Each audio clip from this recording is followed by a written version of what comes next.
universities always boast about the highest package. Yes. What about the median?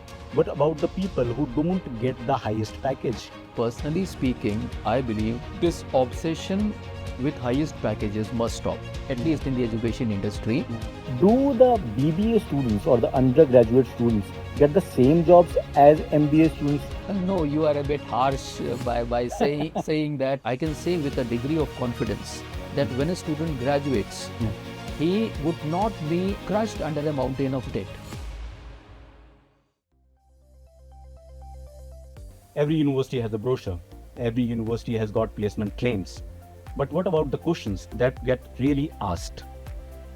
In the Unfiltered Classroom, we ask the same questions which stay out of these admission brochures. Today we have with us Dr. Sunil Jakhoria, Dean, School of Management and Liberal Arts. Welcome, sir. Thank you so much, Akashdeep, for inviting me and for having me on your podcast. The pleasure is all ours, sir. Straight away, I would like to ask, कि every B school boasts about 90% placement claims for eligible students. I want you to explain or expand rather on the word eligible. कि ये eligible क्या है? First of all, I must appreciate that you are doing justice to the entire title of the podcast, and the question is as unfiltered as it could be. Okay, sincerely appreciate. I won't beat around the bush and I'll be very honest about it. See, the eligibility norm is not meant to whitewash any brochure, and I don't deny the students as well as parents might feel that the eligibility norm has been introduced just to ensure that the placement statistics of the university, of the B school look good. However, I must share with you that the eligibility norms are not made by the colleges. They come from directly the company. So when a corporate recruiter comes to me and says, and it happens a lot, that we would interview only students who have at least 60% and who have no active backlogs and who have at least 75% minimum attendance. So in that case, I cannot force the company obviously to interview my students.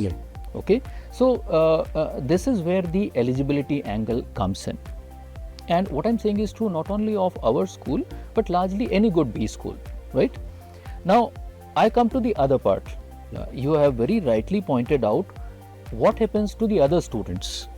So, at the cost of being extremely frank, I must say the university treats all its students very valuable stakeholders in the entire growth. As an example, we don't ignore that lot. We don't leave them to the consigns of some eligibility, right? What we do is, in fact, what my placement team does is, we have a placement cell, and we have a faculty mentor also. So the placement cell along with the faculty mentor sit with the students. They identify which are the skill gaps. They help the students rebuild their resumes, and they take every effort to connect them to opportunities that arise beyond those hallowed companies. As an example, most of the companies lay a lot of stress on 60% active backlogs. But we as a university understand that a student is much more than grades. And there are many fast growing startups which recognize this reality. So they care more about the skills that the student brings rather than the percentage or the grades. So our placement cell, our university network, as and when opportunities arise, they connect them, and hence the students do get a decent shot at their career, and that is what our objective is. That's good to know, sir. Every aspiring MBA student or B school student will be much more encouraged after your answer or clarification rather. So, Dehradun, as we all know, is an educational hub. There are a lot of B schools here, and a student might be having a fair amount of offers from almost every business school. So, where do you think IMS Unison University wins or loses on the what the university has got to offer? Akashdeep, we are we are a university located in Dehradun, Right. and Dehradun, is around 200 to 250 kilometers away from the National Capital Territory, NCT, and all the corporate offices are located there, right? So no one can deny that colleges which are located within Delhi or within the NCR region start with an edge over institutes like us. That is the physical proximity edge, right? We live in Dehradun and hence we are far away. Most of the important corporate offices are there, so it is very easy for a senior executive to complete his day's work and in the evening drive down to a local college for an evening talk, for an evening lecture, or maybe even a pep talk with the students. This is the geographical location disadvantage that we as a school have because we are located in Dehradun. Right. So there are no qualms about it, and this is something which is geographical. Okay. Right. Now, having said that, you must have definitely heard about this term that every disadvantage can be converted into opportunity. Right. And we have a ready-made opportunity with us. The wonderful weather, the wonderful climate, the pollution-free environment. Yes. And I'm not merely speaking in terms of, beautifying the surroundings, because a B school is not merely a sum total of weather and pollution-free environment. Yeah. So we also ensure that what we miss out on the locational front, we adequately make up by taking efforts to ensure that our the corporate exposure is directly given to the students. I'll give you an example. I'm sure you know ISB Hyderabad is one of the most known brands when it comes to business education, Yes. right? So we have entered into a collaboration with, in fact, an MOU with ISB Hyderabad, and based on that, our students get an access to courses taught by regular ISB faculty. Oh. Of course, in an online mode. However, the entire course content is delivered by the ISB faculty, and there are, in fact, around 12 modules on offer. So they are spread across the 4 semesters in semester 1, 2, 3, and 4. Right? What I'm trying to say is that there are opportunities within the campus because of the university's relentless efforts towards integrating corporate exposure in the curriculum. So to directly address your question, yes, we definitely lose out as far as the geography is concerned, but we adequately make for it in terms of our efforts in giving the best of corporate exposure to our students. That's great, sir. Also, one more point which you might have also slightly answered, that often B schools are rejected or maybe criticized for using the teachers or the professors who are academicians only and don't have any kind of field experience. So where do you stand on that? Or because you have 15 plus years of experience and many years of leadership experience in academics. So where do you stand on that? कि क्या students को academicians पढ़ाना सही है? क्या field से और ज़्यादा लोगों को लिया जा सकता है? क्योंकि you talked about ISB, है ना? That's a good exposure. Anything else you want to expand on? See, it's not that this question has come for the first time to me. Right. Okay, this point has not only been raised as a question, but it has been discussed. Yeah. And there is an element of truth in it. But before I begin answering your question, I would like to make an honest confession here, in fact, my own perspective. Sure. See, first of all, I don't have corporate experience at all.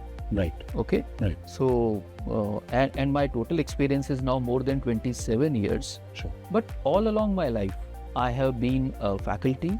I joined as a lecturer. In those good old days, the starting position was lecturer, now renamed as an assistant professor, you might recall. Yeah. So I joined as a lecturer and I climbed up the ladder and I took practically every position on offer. Yeah. And yes, by the grace of God, I've been in this administrative position since 2011. So more than 15 15 plus, plus experiences in administration and Yeah. leadership is Yeah. there. Okay, but coming back to the point, Yeah. because I have always been in academia, I'm quite confident that merely lectures do not bridge the gap. So I'm quite aware of this fact, and I am not supportive of an environment where a syllabus, so to say, is completed by delivering lectures. Yeah. Right?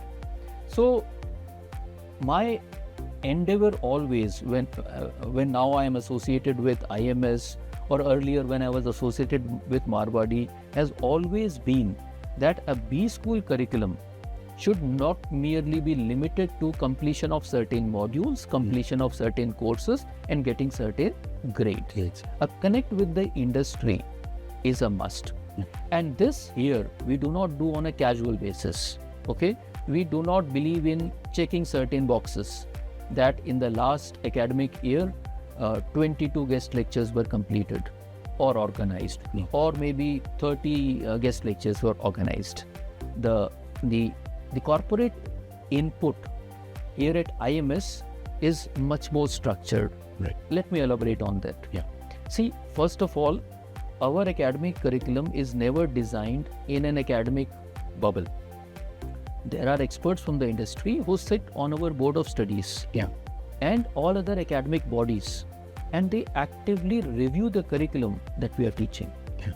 So this is one part. Yeah. One part. So the inputs of the industry, the inputs of the people who matter, the inputs of people who will accept our graduates, Yeah. they directly enter into our curriculum, into our pedagogy. That's number one. Secondly, we have tie-ups. In fact, we have student chapters of two major national bodies. One is the CIIYI, Yeah. Young Indians. You have heard about that.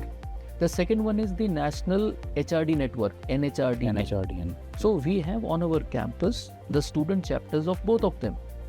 And we don't say that our students participate. They actually lead. They govern all the activities. Yeah. They take the initiative, and they pull the faculties and they pull me.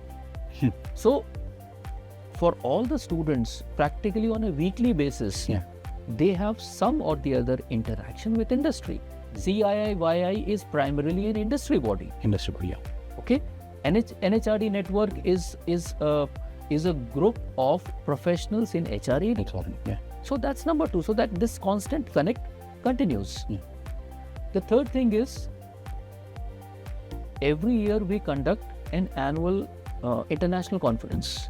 That is a practice. Being a university. Sure. Now, you are aware that an annual conference as such is a purely academic event, primarily focusing researchers, students, and scholars. However, all our conferences are always designed in a manner that our academicians, our professors, and people from the corporates, they come together to discuss real world issues. Man. So, and the point, Akashdeep, is that our association with industry, our connect with the industry is not merely confined to organizing certain guest lectures or organizing some events here and there. Oh yes, I missed out one important thing. In our academic calendar, we have two mega events. One is Corporate Engage and the other one is HR Conclave. So these are events where top leaders of the industry from nearby places as well as places as far as Delhi, NCR, and we have invited from places like Bangalore and Mumbai as well. So top leaders come, they deliberate on issues, and this is the exposure that students get day in and day out. So this entire ecosystem forces our faculties, our students to live in a real business world kind of setup. That's as far as you can get, as near as you can get towards corporate mentorship, I would say. Yeah. Yeah, exactly. See, as a university, as the dean of the school, we need to continue to act in a way that benefits our students. For sure. Okay, so most of you begin with a very nice question. You talked about placements. Yeah. So I myself come from a middle class family. So I can understand the need for a student after completing MBA to get a placement. Yeah. And a placement happens when a student has got all the skills, and the skills happen when the student has got an environment where his skills can blossom, his expertise can flower. Yeah. That is the environment that we try to provide. That's so good to hear. Also, what do the students have to say, or rather the alumni have to say? Because the alumni are the perfect mirror for a university's performance. So, do you think IMS Unison University's alumni network is just a WhatsApp group or maybe a Telegram group, or is it really active? What do they have to say? Do they offer something to the present students also? What do you have to say about the alumni network? No, you are a bit harsh by saying that our alumni group is merely a WhatsApp group. No, I'm just asking. No, I understand. That was completely in jest. So a WhatsApp group definitely is there. Sure. It definitely is there, and there could be possibly groups on other platforms also, For sure. maybe Telegram. For sure. However, I'm quite happy that you asked this. See, Akashdeep, a database of numerous names and numbers may not be beneficial for me in case they don't answer our calls. For sure. So I may have 10,000 students in my database, and I can project it in my brochure that this is our huge alumni network and so on, but it may not be that beneficial. Don't get me wrong, I'm not trying to boast, okay? I'm simply stating reality as it is. So if you have a huge database, that itself does not serve any purpose. So if that database, the number, the name behind it doesn't answer your call, it doesn't serve our purpose. Okay? So with all the humility at my command, I would say that our alumni network is not a sum total of some numbers or some names. Yeah. We have actually thousands of graduates, okay, and we have an actively working alumni cell. So what we do is, let me explain. What we do is that we actively pair our students with one or the other alumni. For example, now that we have been, IMS has been into existence since 1996. Right. The university itself has been into existence since 2013. Right. So in this vast time period, thousands of graduates, and they have risen to good positions. Right. So there we sit comfortably, right? So we actively pair our existing students with them.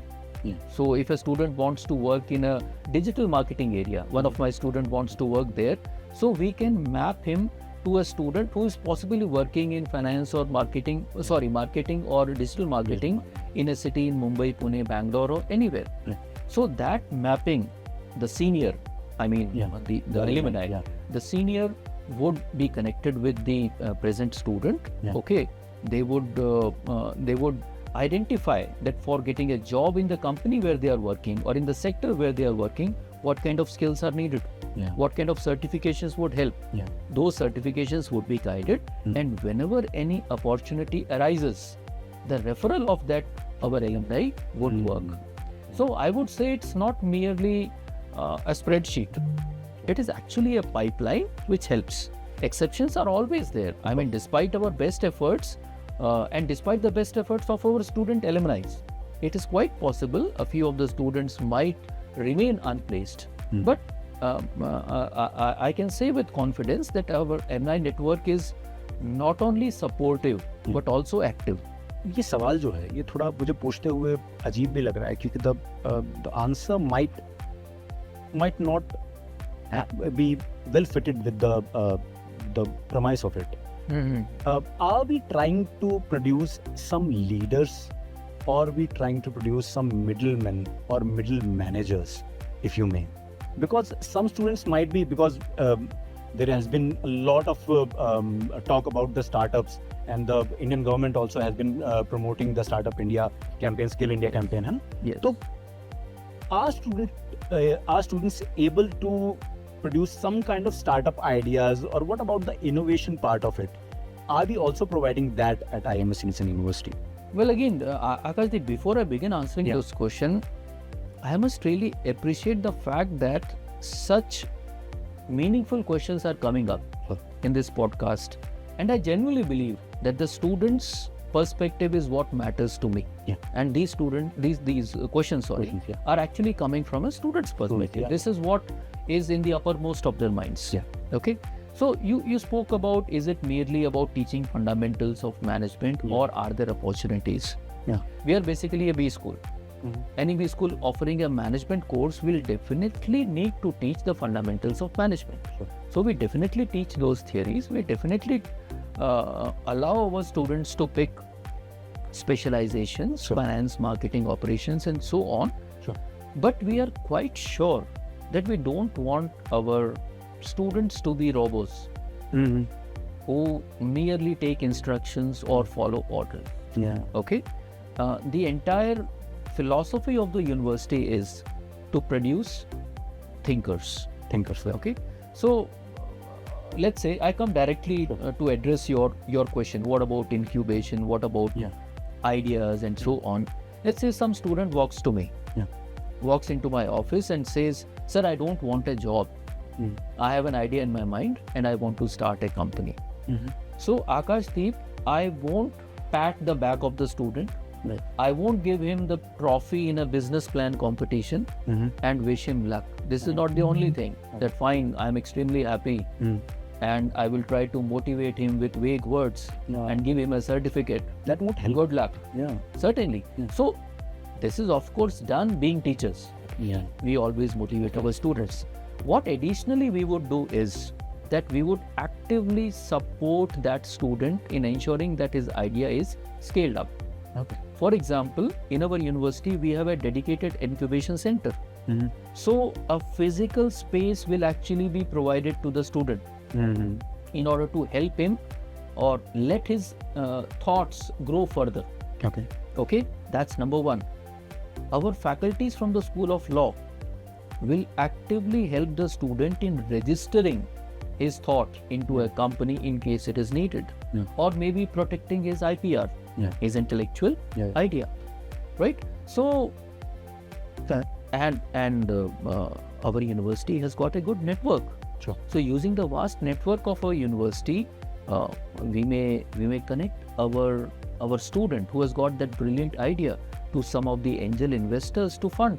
So that's great to hear that IMS Unison University might be producing some kind of startups or some kind of bright ideas in the future.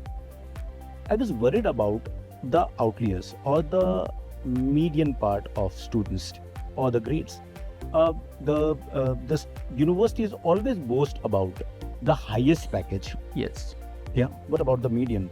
What about the people who don't get the highest package? Let us talk more about it.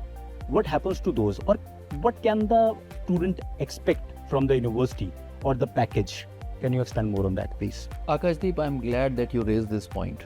Because personally speaking, I believe this obsession with highest packages must stop, at least in the education industry.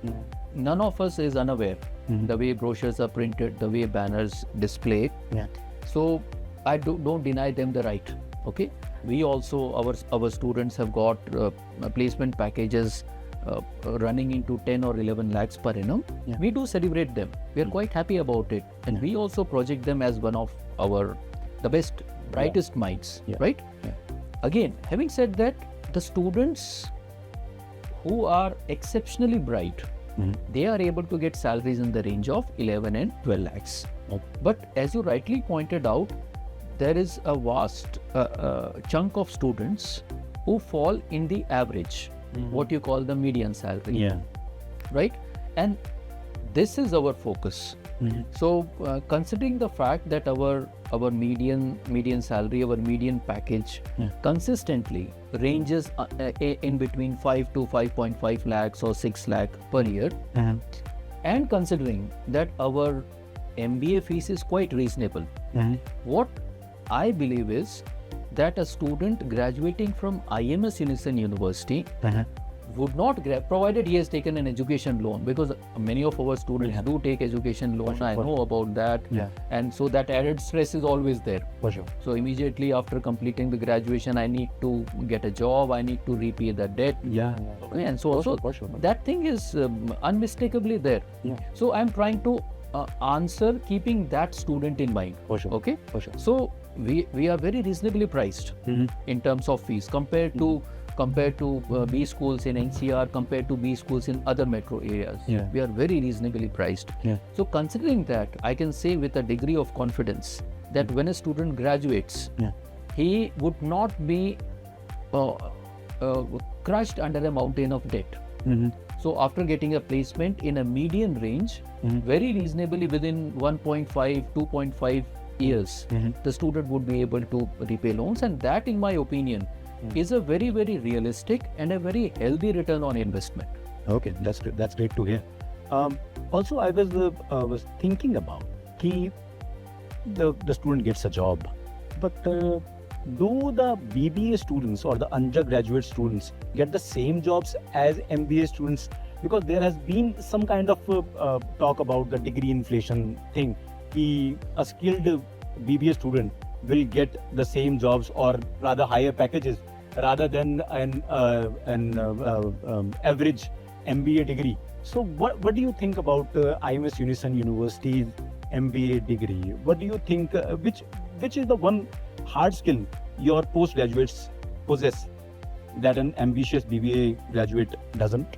That's a hard question that you've thrown at me because I have both the programs. For sure. We have MBA Yeah. and we have BBA. Yeah. But yes, of course, on a serious note, what you have mentioned is again the truth. So the companies may definitely hire BBA graduates because they come cheap. They are willing to execute tasks, Yeah. basic repetitive tasks, and at a salary which is relatively lower compared yeah. to what an MBA graduate Yeah. would expect. So that's the way companies run, and that's the way how life is. So that's true. Okay. I agree to it. Okay. However, allow me to make a small distinction here. Sure. A BBA is yet an undergraduate, which means he knows how to execute a task in case it is explained to him, Okay. him or her. Okay. Sure. The MBA graduate, on the other hand, comes with a completely different and a refined skill set. Okay. Okay. So an MBA would be able to explain to the entire company why this task is essential. And that's where I bring the thinking skills, the leadership skills. So our students during their 2-year stay, they learn about digital tools, they learn about analytics, they learn about cross-functional thinking, Okay. and of course they learn about a lot of other things beyond their traditional subjects, right? So when an MBA graduate looks at a data, right, or an spreadsheet, so he would not merely compile them into summaries. Okay. He would be able to explain that what is to be done in order to improve the bottom line of the company. Yeah. What is to be done in case you want to enter into new territories or new markets. Yeah.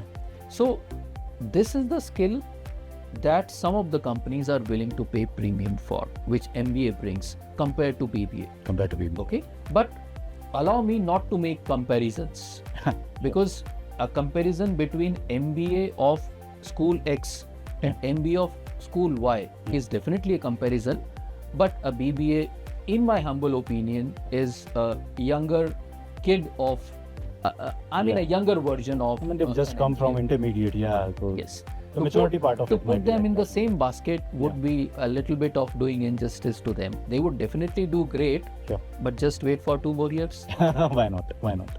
So I was also thinking, ki, now that we have some kind of idea, ki, what will the students get? I was wondering who would not pursue an MBA. I mean, it feels like that BBA and MBA degrees are for everyone. It is the key to success and everything. But who is it not for? Ki, if you are to reject someone from an interview for MBA, of course, admission, who will be that person? Who is it not for? Difficult to answer. The reason being, Yeah. I believe that my patience levels are quite good. Okay. So I would not readily reject anyone. But I understand your question also. Yeah. And I did get the opportunity to interview thousands of candidates during my entire career. Sure. And I can explain any student what a balance sheet is all about. Yeah. But I cannot explain to a student, or I cannot motivate a student to care. Let me elaborate what I'm talking here is.